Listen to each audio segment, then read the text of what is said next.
Күрнекле шагыйрь, җәмәгать эшлеклесе Миргазиз Укмасыйның иҗат мирасы бай булса да, халыкка аз таныш. Нәкъ менә Миргазиз Хәзәбиров, Каюм Насрый, Габдулла Тукай, Фатих Әмирханнар турында истәлекләр язып, әдәбиятыбыз, мәгърифәтебез тарихына кагылышлы күп кенә әһәмиятле вакыйга һәм фактларны онытылудан, эзсез югалудан саклап калган шәхес. Миргазиз Укмасы исемен халыкка таныту максатыннан Зөфәр ага Рәмиев аңа багышлап китап язган. Әле яңа гына табадан төшкән китап Миргазиз Укмасы әсәрләр, мәкаләләр, истәлекләр дип атала. Аны шушы көннәрдә Казанның Тукай музеенда тәкъдим иттеләр. Әлеге фәнни хезмәт Татарстан Республикасы Фәннәр академиясының Галимҗан Ибраһимов исемендәге Тел, әдәбият һәм сәнгать институты гыйльми советы карары нигезендә нәшер ителгән иде. Китапта Укмасының шигырьләре, хикәяләре, мәкаләләре һәм замандашлары турында истәлекләре дә урын алган. Укмасы күрнекле язучы, мәгърифәтчеләр белән аралашкан, аларның күбесе укучыларга хәзерге татар язуында беренче тапкыр тәкъдим ителә.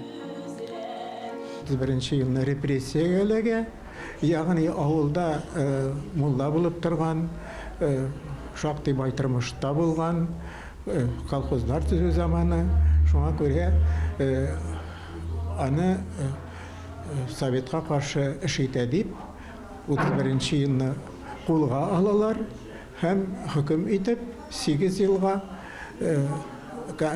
концлагерга җибәрергә тиеш булалар, ләкин бераздан моны шартлы белән алмаштыралар һәм ул әдәби дөньядан читләштерелә.